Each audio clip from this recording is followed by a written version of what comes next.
In recent times, there has been a notable surge in the global de-dollarization movement, with many major economies, both developed and emerging, promoting it through various innovative cross-border payment and settlement mechanisms, bilateral currency agreements, and foreign exchange reserve diversification policies. This trend is being observed across 5 continents worldwide, with countries such as Brazil, Malaysia, Ghana, Russia, France, and Australia leading the way in their attempts to diversify their currencies and international trade settlements.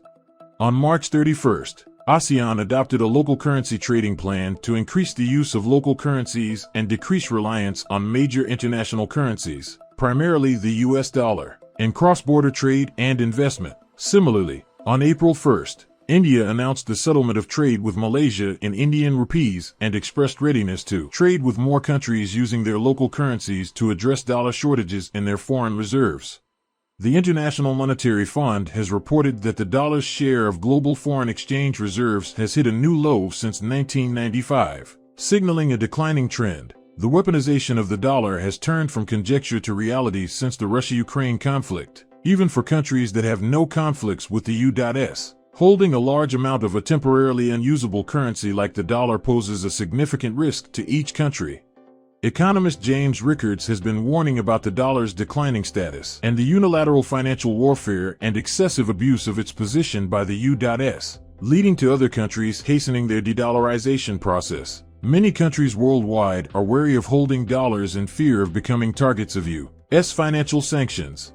Recent data from Goldman Sachs shows that the number of tweets and analyses about de-dollarization has surged globally this year, surpassing the peak in 2022 when the U.S. and other G7 countries imposed sanctions on Russia's foreign reserve-related assets. Furthermore, the Fed's actions are making the dollar less attractive, and a recent prank phone call to Fed Chairman Jerome Powell by Russian pranksters posing as Ukrainian President Zelensky has raised questions about the Fed's security and the reliability of the dollar's status. The U.S. is also facing a debt ceiling impasse, and U.S. Treasury Secretary Yellen has warned that the U.S. could face default, triggering an economic and financial disaster. This has led to a crisis of confidence in the U.S. banking and financial system, and behind this is a crisis of confidence in the U.S. dollar, the U.S. national debt, and the U.S. economy. The banking and finance industry is one of the major industries in the U.S., and recent bank failures have highlighted the country's economic and financial woes. The U.S. economy is self-destructing from its dependence on dollar debt, money printing, and finance, and this is driving the increasing pace of global de-dollarization. The dollar is losing its reserve status at a faster rate than is generally accepted, and European Central Bank President Christine Lagarde has issued a second warning that the dollar's international reserve status should no longer be taken for granted.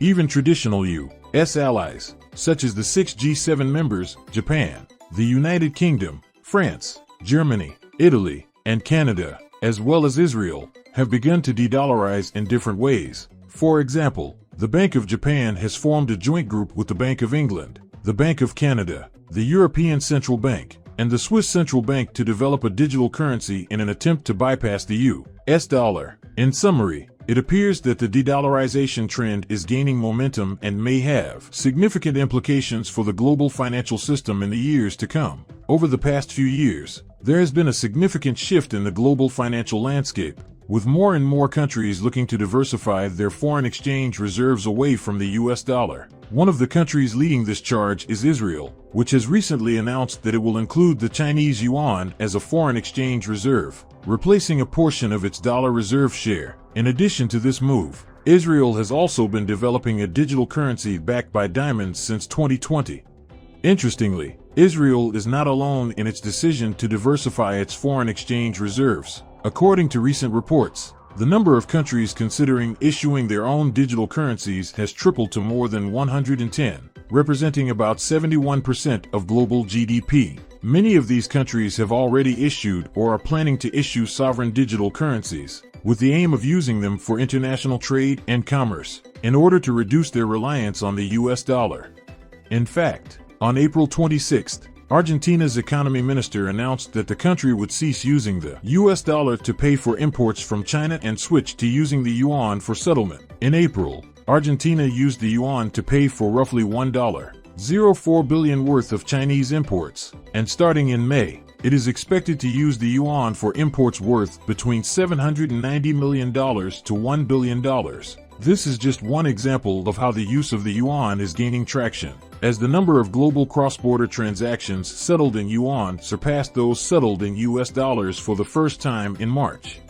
This growing trend towards the use of the yuan is supported by data from SWIFT, which shows that the yuan's share of world trade financing has increased nearly 2.5 times from 1.3% 2 years ago to 4.5% in February of this year. While some analysts believe that the yuan's growing use in trade could lead other countries to follow suit, economists at the Center for Strategic and International Studies in Washington do not believe that the yuan will replace the dollar globally in the short term. Nonetheless, they acknowledge that it has already begun to replace it in some trade with China.